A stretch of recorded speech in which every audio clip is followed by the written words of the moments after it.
నమస్కారం. ఘంటారావానికి స్వాగతం. ముందుగా ప్రధాన అంశాలు. బొత్స సత్యనారాయణకు స్వల్ప అస్వస్థత. ర్యాలీలో ప్రసంగిస్తూ సొమ్మసిలి పడిపోయిన వైసీపీ నేత.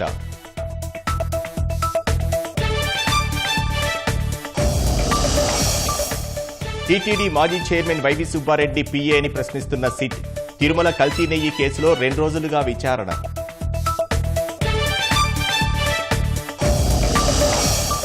కూటమి ప్రభుత్వంపై ప్రజాదరణ చూసి జగన్ తట్టుకోలేకపోతున్నారు. హామీల అమలుపై చర్చకు రావాలని వైసీపీకి గంటా సవాల్.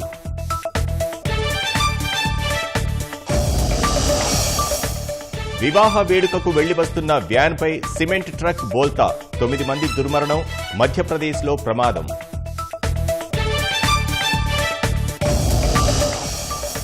ట్రంప్ తెచ్చిన ట్యాక్స్ బ్రేక్ బిల్లుపై మస్క్ అభ్యంతరం. అమెరికన్లపై భరించలేని భారం పడుతుందని వ్యాఖ్య.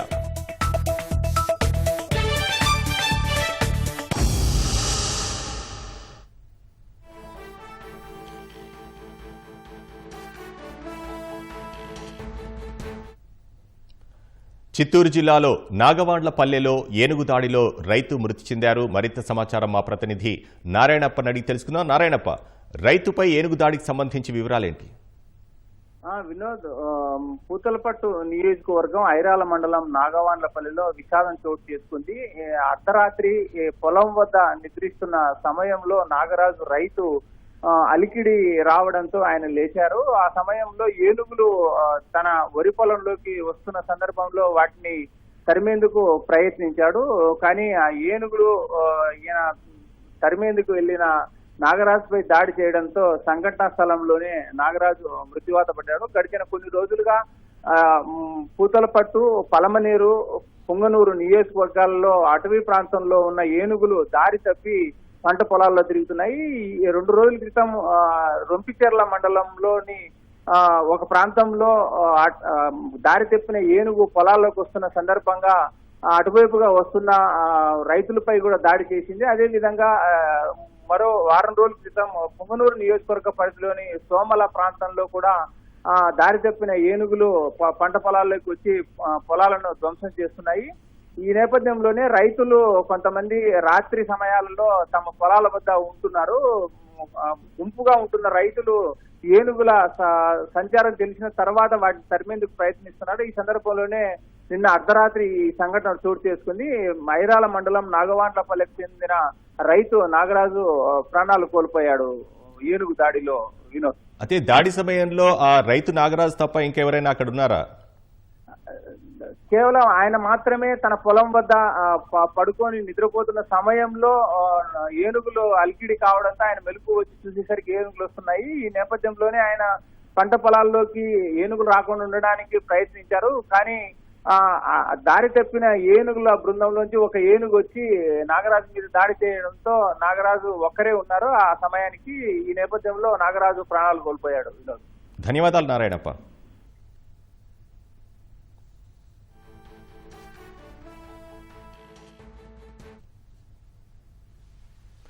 వైసీపీ సీనియర్ నేత ఎమ్మెల్సీ బొత్స సత్యనారాయణ అస్వస్థతకు గురయ్యారు. చీపురుపల్లిలో వెన్నుపోటు దినం ర్యాలీలో పాల్గొన్న ఆయన అనంతరం సభలో ప్రసంగిస్తూ ఒక్కసారిగా సొమ్మసిల్లి పడిపోయారు. వెంటనే ఆయన అనుచరులు బొత్సను మోసుకొని కారు వద్దకు తీసుకువెళ్లారు. ఇంతలోనే తేరుకున్న బొత్స సత్యనారాయణ కారులో తన కార్యాలయానికి వెళ్లారు.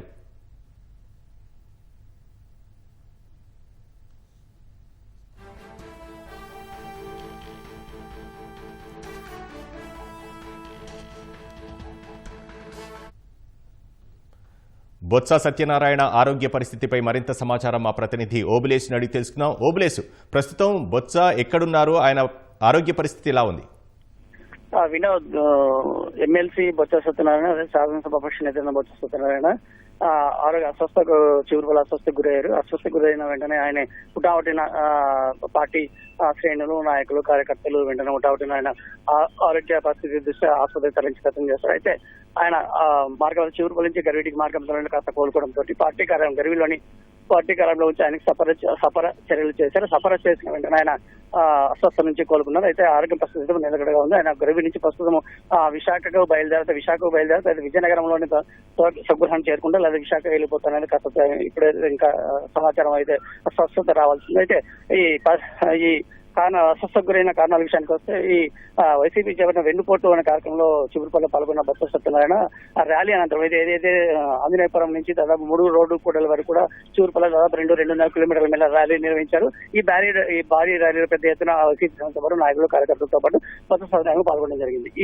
ఈ ర్యాలీలో పాల్గొన్న బొత్స సత్యనారాయణ ర్యాలీలో పాల్గొన్న అనంతరం 3 రోడ్డు కూడలో సభా వేదిక ప్రచారం ఉందో ప్రచార వేదిక పై నుంచి ప్రసంగిస్తుండగా ప్రసంగంలో ప్రారంభమైన 10-15 నిమిషాల లోపల ఆయన కాస్త ప్రసంగంలోనే తడబడినట్టు తెలుసు. మనకు వీడియో బట్టి తెలుస్తుంది.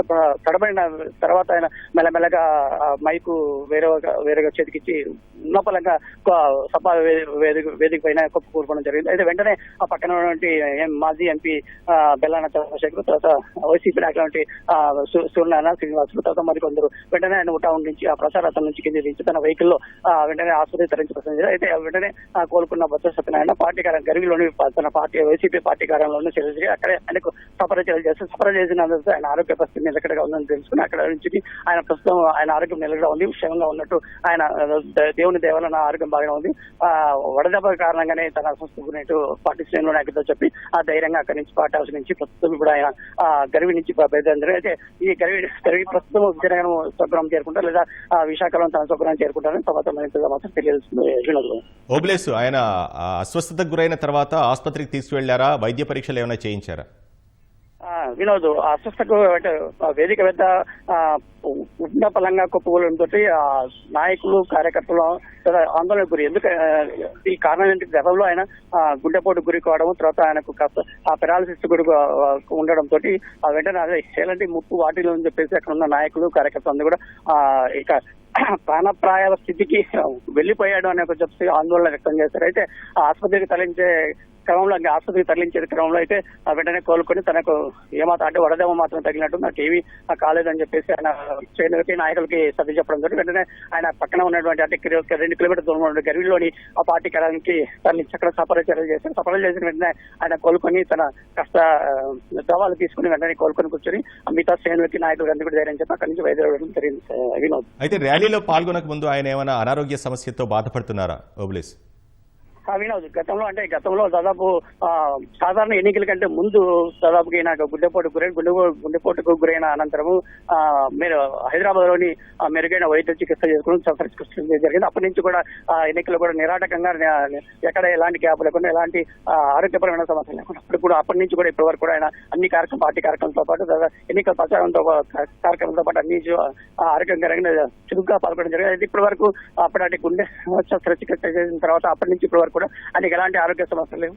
చాలా ఆరోగ్యంగా అన్ని కార్యక్రమంలో కూడా చురుగ్గా పాల్గొన్న పరిస్థితి ఉంది. వినోద్, ధన్యవాదాలు ఓబ్లేస్.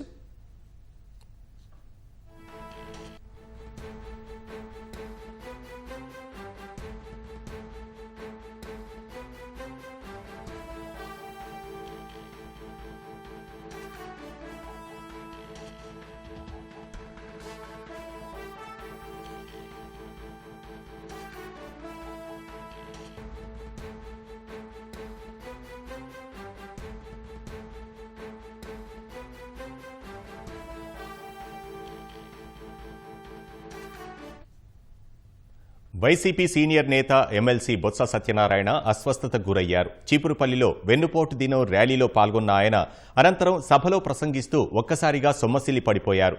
వెంటనే ఆయన అనుచరులు బొత్సను మోసుకొని కారు వద్దకు తీసుకువెళ్లారు. ఇంతలోనే తేరుకున్న బొత్స సత్యనారాయణ కారులో తన కార్యాలయానికి వెళ్లారు.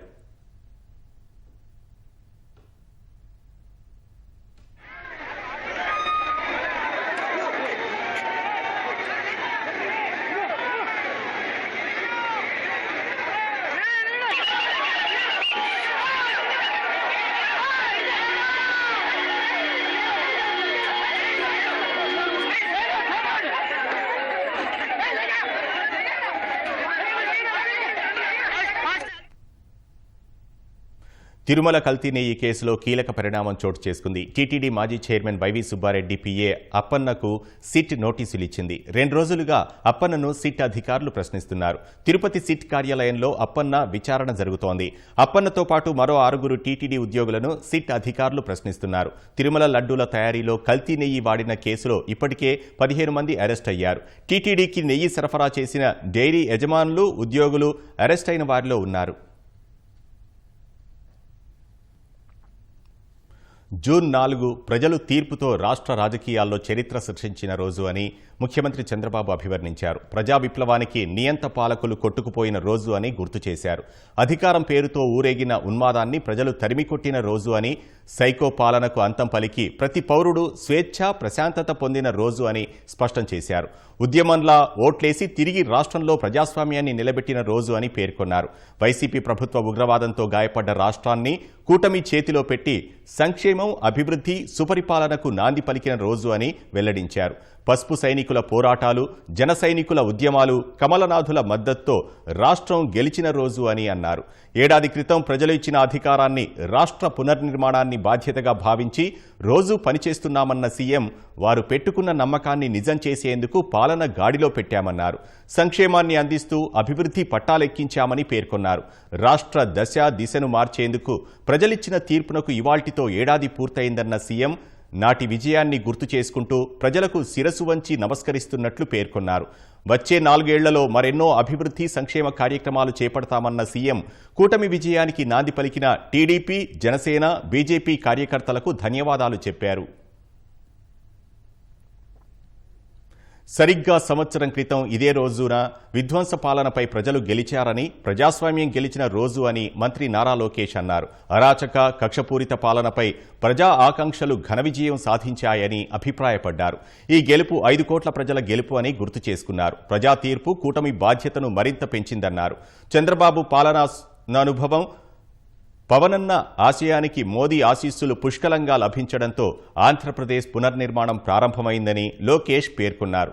ప్రజాప్రభుత్వం రాష్ట్ర అభివృద్ధి, సంక్షేమానికి పెద్దపీట వేస్తోందన్నారు. ఎన్డీఏ ప్రభుత్వాన్ని ఆశీర్వదించిన 5 కోట్ల ప్రజలకు కృతజ్ఞతలు తెలియజేస్తున్నానని అన్నారు.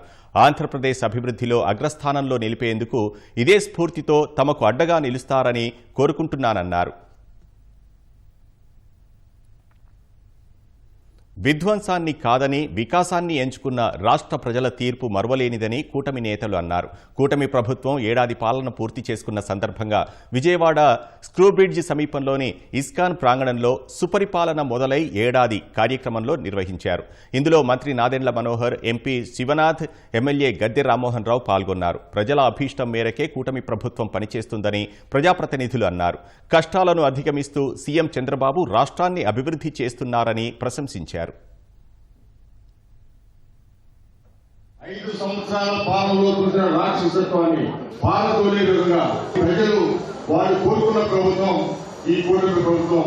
వారి ఆశల్ని, వారి యొక్క ఉద్దేశాన్ని నెరవేరేందుకు మనందరూ కూడా కలిసికట్టుగా ముందుకు వెళ్లి అభివృద్ధి కార్యక్రమాన్ని, సంక్షేమ కార్యక్రమాన్ని చేసుకుని ఒక సంవత్సరం అడుగు పడింది. మరొక సంవత్సరాన్ని మరింత మెరుగైన అభివృద్ధితో, మెరుగైన సంఖ్యలతో ముందుకు వెళ్లాలని సెలవు తీసుకున్నాను. 30 సంవత్సరాల పైగా ఇదే విధంగా రాష్ట్రాన్ని పాలించే విధంగా ఉండాలని మనం అందరం కోరుకుంటూ ఈ సుపరిపాలనలో ఈ రాష్ట్రం ముందుండాలని కోరుకుంటున్నాం. Thank you. పీడ వెలుగుడై సంవత్సరం నిండింది. ఈ రోజున రాష్ట్ర వ్యాప్తంగా మనం ఒక పండుగ వాతావరణంలో ప్రజలకి ఒక పాజిటివ్ మెసేజ్ పంపించాలనే ఆలోచనతోటి ఈ కార్యక్రమం చేపట్టాం. భారతదేశంలో ఎక్కడ లేని విధంగా ఒక అద్భుతమైన తీర్పు మన ఆంధ్రప్రదేశ్ ప్రజలు కూటమిని బలపరిచారు. కేవలం విమర్శించడానికి కోసం, రాజకీయ లబ్ధి కోసం కాదు. మనం చేసే ఈ ప్రస్థానం చాలా కష్టమైన ప్రయాణం. చంద్రబాబు నాయుడు గారు ఈ వయసులో రాష్ట్రంలో ఉన్న ఆర్థిక ఇబ్బందుల్ని అధిగమిస్తూ అనేక సంక్షేమ కార్యక్రమాలు, అభివృద్ధి కార్యక్రమాలు చేసుకుంటూ వచ్చారు. ఈ కలయిక కేవలం రాష్ట్ర భవిష్యత్తు కోసం, మన బిడ్డల కోసం. సంక్షేమం, అభివృద్ధి రెండూ చేసి అద్భుతంగా మనం ముందుకు తీసుకెళ్దాం. దానికి మీరందరూ కూడా ఆశీర్వదిస్తారని మనస్ఫూర్తిగా ప్రతి ఒక్కరిని కోరుకుంటూ సెలవు తీసుకుంటున్నాను. జై కూటమి. ప్రజలు వైసీపీ అరాచక పాలనకు పాడెకట్టి కూటమి ప్రభుత్వానికి పట్టం కట్టిన మంచి రోజు ఇదంటూ మంత్రులు డోలా బాల వీరాంజనేయ స్వామి, అనగాని సత్యప్రసాద్ శుభాకాంక్షలు తెలిపారు. ఏడాది పాలనలో వైసీపీ విధ్వంసం నుంచి రాష్ట్రాన్ని వికాసం వైపు నడిపించామని స్పష్టం చేశారు. హామీలు ఒక్కొక్కటిగా చేస్తూ ముందుకు సాగుతున్నామని గుర్తు చేశారు. అభివృద్ధి, ప్రజా సంక్షేమమే లక్ష్యంగా కూటమి ప్రభుత్వం పనిచేస్తోందని, ఏడాది కాలంలో ఎన్నో విజయాలు సాధించిందని స్పష్టం చేశారు. ఇచ్చిన హామీలనే కాకుండా ఇవ్వని వాటిని అమలు చేస్తున్న సంక్షేమ ప్రభుత్వం తమదని వెల్లడించారు. దెబ్బతిన్న ఏపీ బ్రాండ్ను ఏడాది కాలంలోనే తిరిగి నిలబెట్టగలిగామని అన్నారు. పరిశ్రమలను తిరిగి రప్పించి ఇప్పటికే 6 లక్షల ఉద్యోగ అవకాశాలు కూటమి ప్రభుత్వం కల్పించిందని వివరించారు. ప్రజల ఆస్తులను కబళించడానికి తీసుకొచ్చిన ల్యాండ్ టైటిలింగ్ యాక్ట్ను రద్దు చేశామని వెల్లడించారు. అన్నా క్యాంటీన్ ఏర్పాటు చేసి పేదల ఆకలి తీరుస్తున్నామన్నారు. ఏడాది కూటమి పాలనను నిండు మనసుతో ఆశీర్వదిస్తున్న రాష్ట్ర ప్రజలకు మంత్రులు కృతజ్ఞతలు తెలిపారు. జగన్ రాష్ట్రాన్ని అప్పుల బూడిదలో ముంచేశారని, అందుకే ఎన్నికల్లో చతికిలపడ్డారని మంత్రి మండిపల్లి రాంప్రసాద్ రెడ్డి ధ్వజమెత్తారు. రాజధాని నిర్మాణం ఆపేసి 3 రాజధానులు అంటూ తుగ్లక్ ప్రయోగాలు చేశాడని విమర్శించారు. ఇదేమైనా పాలన లేక ల్యాబ్ టెస్టా అనేలా ఉందని ఎద్దేవా చేశారు. జగన్ను సొంత కుటుంబమే నమ్మకపోతే ప్రజల నమ్మకాన్ని ఎలా పొందుతారని నిలదీశారు. జగన్ పాలన ప్రభుత్వ పాలన కాదని, ఒక్కరే డిసైడ్ చేసే సైకో డ్రామా అని అభిప్రాయపడ్డారు. తల్లిని చెల్లిని దూరం పెట్టి బాబాయికి న్యాయం చేయని వ్యక్తి రాష్ట్రం పట్ల నిజాయితీగా ఉంటాడా అని ఆక్షేపించారు. ఈ ప్రశ్నకు సమాధానం ప్రజలే చెబుతారన్నారు. కూటమి ప్రభుత్వాన్ని ప్రజలు ఆశీర్వదించి నేటికి ఏడాది పూర్తయిన సందర్భంగా విద్యుత్ శాఖ మంత్రి గొట్టిపాటి రవికుమార్ ప్రజలకు శుభాకాంక్షలు తెలిపారు. విధ్వంసకారుడి కబంధ హస్తాల నుంచి రాష్ట్రం విముక్తి పొందిన రోజు ఇది అని ఆయన గుర్తు చేసుకున్నారు. 5 ఏళ్ల విధ్వంసం, నరకయాతనను ప్రజలు ఇంకా మర్చిపోలేదన్నారు. అరాచక శక్తులకు ఒక్క అవకాశం ఇస్తే రాష్ట్రం 30 ఏళ్లు వెనక్కిపోయిందనే విషయాన్ని ప్రజలకు అర్థమైందన్నారు. రాష్ట్ర పునర్నిర్మాణం, సంక్షేమం, అభివృద్ధి దిశగా కూటమి ప్రభుత్వం ముందుకు సాగుతోందని తెలిపారు. భవిష్యత్ తరాల కోసం కృషి చేస్తూ ఎన్నికల్లో ఇచ్చిన హామీలను కూటమి ప్రభుత్వం నెరవేరుస్తుందని స్పష్టం చేశారు. హామీల అమలుకు సంబంధించి వైసీపీ చర్చకు రావాలని ఎమ్మెల్యే గంటా శ్రీనివాసరావు సవాల్ విసిరారు. జగన్ ఇంకా తన తప్పులు తెలుసుకోవట్లేదన్న గంటా కూటమి ప్రభుత్వంపై ప్రజల ఆదరణ చూసి తట్టుకోలేకపోతున్నారన్నారు. ఊరందరిది ఒక దారి అయితే ఉలుపు గట్టిది ఒక దారి అంటారు. అట్లాగా జగన్మోహన్ రెడ్డి గారు ఆయన చేసిన తప్పుని ఆయన తెలుసుకోవట్లేదు. ఆయన చేసిన తప్పుని తెలుసుకోకుండా ఆయన ప్రజలది తప్పు, లేకపోతే ఓట్లేసిన ఏళ్ల తప్పు అంటున్నారు తప్ప ఆయన తప్పు అని ఆయన అనుకోవట్లేదు. ఒక ప్రజల తీర్పును కూడా అపహాస్యం చేసే విధంగా ఈ రోజు జగన్మోహన్ రెడ్డి గారు మాట్లాడుతూ ఉన్నారు. ఒక శ్మశానంలాగా తయారు చేసిన అమరావతిని తిరిగి పునర్నిర్మాణం చేస్తూ దాన్ని గాడిలో పెడుతున్నందుకు విద్రోహం చేస్తున్నావా జగన్మోహన్ రెడ్డి అని అడుగుతా ఉన్నారు. పోలవరాన్ని మళ్లీ కేంద్రంతో మాట్లాడి దాన్ని మళ్లీ గాడిలో పెట్టి దాన్ని కంప్లీట్ చేస్తున్నా, అందుకోసం నువ్వు ఈ వెన్నుపోటు దినంగా చేస్తున్నావా అని చెప్పి అడుగుతా ఉన్నాం. అలాగే కేంద్ర ప్రభుత్వంతో మాట్లాడి సాక్షాత్తు ప్రధానమంత్రి గారు తీసుకొచ్చి ఇక్కడ ఎన్నో పరిశ్రమలు ఉత్తరాంధ్రకి యువతకి ఉపాధి కలిగే విధంగా ఎన్నో కార్యక్రమాలు చేస్తున్నందుకు నువ్వు వెనుపోటు దినంగా చేస్తున్నావా అని చెప్పి అడుగుతా ఉన్నాం. 5 ఏళ్లు నువ్వు అధికారంలో ఉండి కనీసం రైల్వే జోను ఊసెత్తకపోతే మళ్లీ ఆ రైల్వే జోను సాధించుకొని ఈరోజు దానికి పనులు చేపడుతున్నందుకు ఈ విద్రోహ దినం చేస్తున్నామని చెప్పి కూడా నేను అడుగుతా ఉన్నాం. మరి ఏదైతే మెట్రో గత 5 ఏళ్లలో కనీసం దాన్ని ఊసలేదు. మరి ఈరోజు 17,232 కోట్ల రూపాయలతోటి దానికి డిపిఆర్ కూడా రెడీ చేసి ఇప్పుడు మొత్తం దానికి ఆ కన్సల్టెంట్ టెండర్లు కూడా పిలిచి మరి ముందుకెళ్తున్న తరుణంలో దానికి విరుద్ధంగా ఈరోజు నువ్వు ఈ వెనుపడుతనం చేస్తున్నావు అని చెప్పి నిన్ను అడుగుతా ఉన్నాం. విశాఖపట్నం స్టీల్ ప్లాంట్ ఎన్ని పిల్లి మొక్కలు వేసావో అందరూ చూసాం.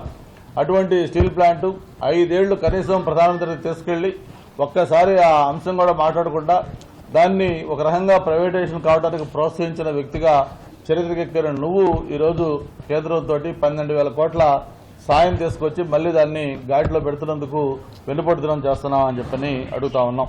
ఒక 25,000 దాదాపు 50,000 గుంతలు ఆన్ రికార్డ్ ఈ 1 year లోపే మొత్తం ఆ రాష్ట్రంలో పూడ్చి దాన్ని మొత్తం చేసినందుకు వెన్నుపోటు దినం చేస్తున్నాం అని అడుగుతా ఉన్నాం. అంతేకాదు 12,000 కిలోమీటర్లు దీనికి సంబంధించిన పిఆర్ రోడ్స్ మొత్తం ఈ రాష్ట్రంలో 1 year లోపే ఒక గిన్నిస్ రికార్డ్. అది మొత్తం ఒకే రోజు అన్ని గ్రామ పంచాయతీల్లో 12,000 పైగా గ్రామ పంచాయతీల్లో ఒకేసారి ఇన్ని వర్కులు స్టార్ట్ చేసి ఒక చరిత్ర సృష్టించినందుకు ఈరోజు వెనుపోటు దినోత్సవం చేస్తున్నామా అని చెప్పి కూడా మిమ్మల్ని నేను ప్రశ్నిస్తా ఉన్నా. 1000 రూపాయలు పెంచడానికి 5 ఏళ్లు పట్టింది దానికి.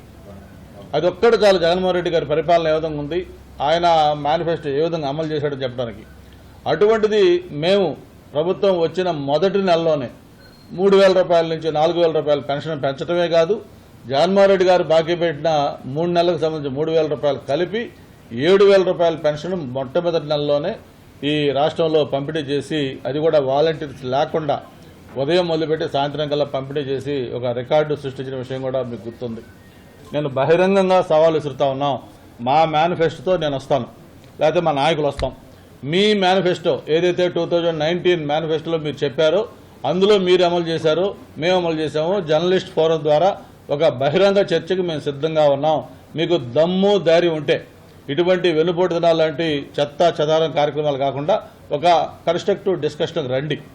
మీరు కానీ జర్నలిస్టుల ముందు ఇదిగో మేము చెప్పిన ఈ 10 హామీలు, ఈ 10 హామీల్లో మేము 5 హామీలు అమలు చేశామని మీరు చెప్పినా కూడా రాజకీయాల నుంచి మేము శాశ్వతంగా మానేస్తాం. అదే మేము చెప్పిన హామీలు ఎన్ని అమలు చేశామో ఈ 1 yearలో మేము చెప్పడానికి మేము సిద్ధంగా ఉన్నాం. యువగళం పాదయాత్రపై రూపొందించిన పుస్తకాన్ని మంత్రి నారా లోకేష్ డిప్యూటీ సీఎం పవన్ కళ్యాణ్కు అందజేశారు. మంత్రివర్గ సమావేశం సందర్భంగా అమరావతి సచివాలయంలో పుస్తక ప్రతిని పవన్కు అందజేశారు. నాటి రాక్షస పాలనపై ప్రజలను చైతన్యవంతం చేయడంలో యువగళం పాదయాత్ర సఫలీకృతమైందని పవన్ కళ్యాణ్ అన్నారు. ఆనాటి అనుభవాలను కళ్లకు కట్టినట్లుగా పుస్తక రూపంలో తేవడంపై లోకేష్ను ప్రశంసించారు. ఈ రోజుకి అరాచక పాలన అంతమై ఏడాది పూర్తయిందని, గత ప్రభుత్వ పాలన పీడకలను ఇప్పటికీ జనం మర్చిపోలేదని చెప్పారు. యువగళం పాదయాత్ర నాటి అనుభవాలను లోకేష్ పవన్ కళ్యాణ్తో పంచుకున్నారు. పవన్ కళ్యాణ్తో పాటు సహచర మంత్రులందరికీ లోకేష్ పుస్తకాలు అందజేశారు.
ఇంటింటికి సేవ లక్ష్యంతో కూటమి ప్రభుత్వం ముందుకు సాగుతోందని మంత్రి నాదెండ్ల మనోహర్ అన్నారు. విజయవాడ విద్యాధరపురంలోని చౌక దుకాణాల్లో ఆకస్మిక తనిఖీలు నిర్వహించిన మంత్రి కొత్త రేషన్ విధానం అమలుపై ప్రజల అభిప్రాయాలను తెలుసుకున్నారు. డీలర్లు ఇచ్చే బియ్యం నాణ్యతపైన ఆరా తీశారు.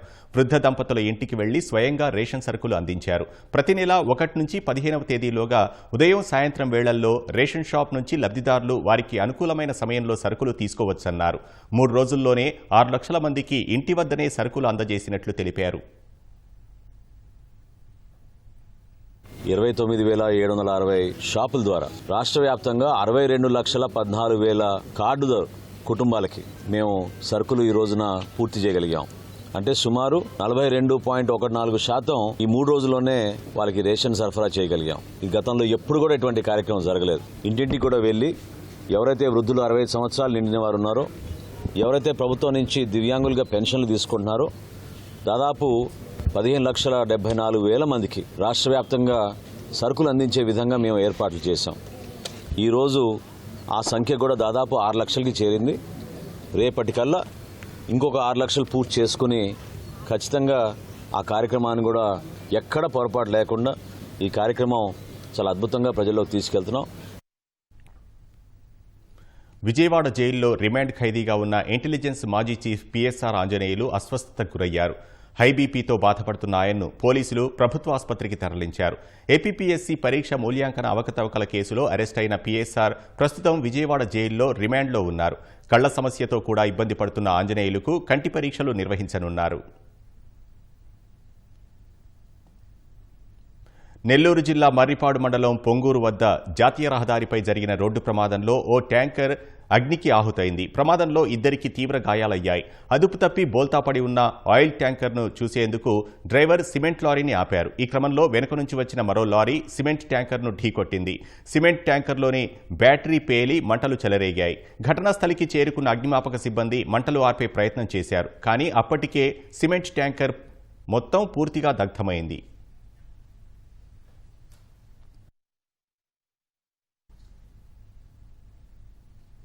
పెళ్లి వేడుకకు హాజరై తిరిగి వస్తున్న బృందాన్ని రోడ్డు ప్రమాదం బలి తీసుకుంది. మధ్యప్రదేశ్లోని జబువా జిల్లా సంజేలి రైల్వే క్రాసింగ్ వద్ద సిమెంట్ లోడ్తో వెళ్తున్న లారీ బోల్తాపడి పక్కనే ఉన్న పెళ్లి వ్యాన్పై పడిపోయింది. ఘటనలో 9 మంది మృతి చెందారు. మరో 2 గాయపడ్డారు. బుధవారం తెల్లవారుజామున 3 గంటలకు ప్రమాదం జరిగినట్లు పోలీసులు తెలిపారు. ట్రక్ నిర్మాణంలో ఉన్న రైల్వే ఓవర్ బ్రిడ్జి దాటే క్రమంలో పక్కకు ఒరిగి పడిపోయినట్లు చెప్పారు. మృతులంతా ఒకే కుటుంబానికి చెందిన వారని గుర్తించారు. క్షతగాత్రులను ఆసుపత్రికి తరలించిన పోలీసులు మృతదేహాలను పోస్టుమార్టం కోసం తీసుకువెళ్లారు.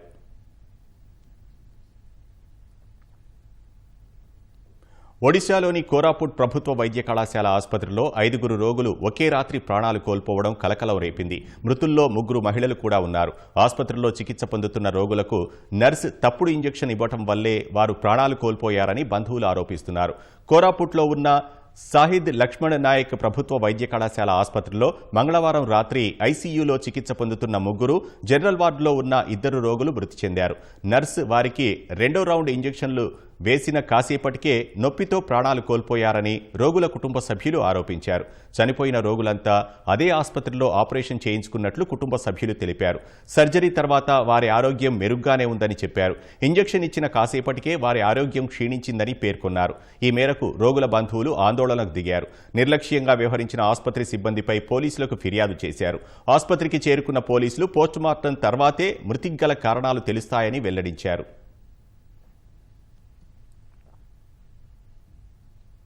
తరగతి గదుల నిర్మాణంలో అక్రమాలు జరిగాయనే ఆరోపణలపై ఆమ్ ఆద్మీ పార్టీ నాయకులు మనీష్ సిసోదియా, సత్యేంద్ర జైన్లకు ఢిల్లీ ఏసీబీ పోలీసులు నోటీసులు జారీ చేశారు. జూన్ 6వ తేదీన సత్యేంద్ర జైన్, జూన్ 9న సిసోదియా విచారణకు రావాలని నోటీసుల్లో పేర్కొంది. ఆప్ హయాంలో 12,000 తరగతి గదులు, తాత్కాలిక నిర్మాణాల్లో 2,000 కోట్ల రూపాయల మేర అక్రమాలు జరిగాయని ఏసీబీ కేసు నమోదు చేసింది. ఆప్ ప్రభుత్వంలో సిసోదియా విద్యాశాఖ, ఆర్థిక శాఖల మంత్రిగా పనిచేశారు. సత్యేంద్ర జైన్ ప్రజా పనుల విభాగం ఇన్ఛార్జిగా, ఇతర శాఖల మంత్రిగా పనిచేశారు. తరగతి గదుల నిర్మాణంలో అనేక తప్పులు దొర్లాయని సెంట్రల్ విజిలెన్స్ కమిషన్ సివిసి చేసిన సాంకేతిక అధ్యయనంలో తేలింది. ఈ నేపథ్యంలో బీజేపీ నేతలు కపిల్ మిశ్రా, హరీష్ ఖురానా, నీల్కాంత్ బక్షి ఏసీబీకి ఫిర్యాదు చేశారు. వారి ఫిర్యాదు ఆధారంగా ఏసీబీ కేసు నమోదు చేసింది. ఈ కేసులో దర్యాప్తు సాగుతోందని అధికారులు తెలిపారు.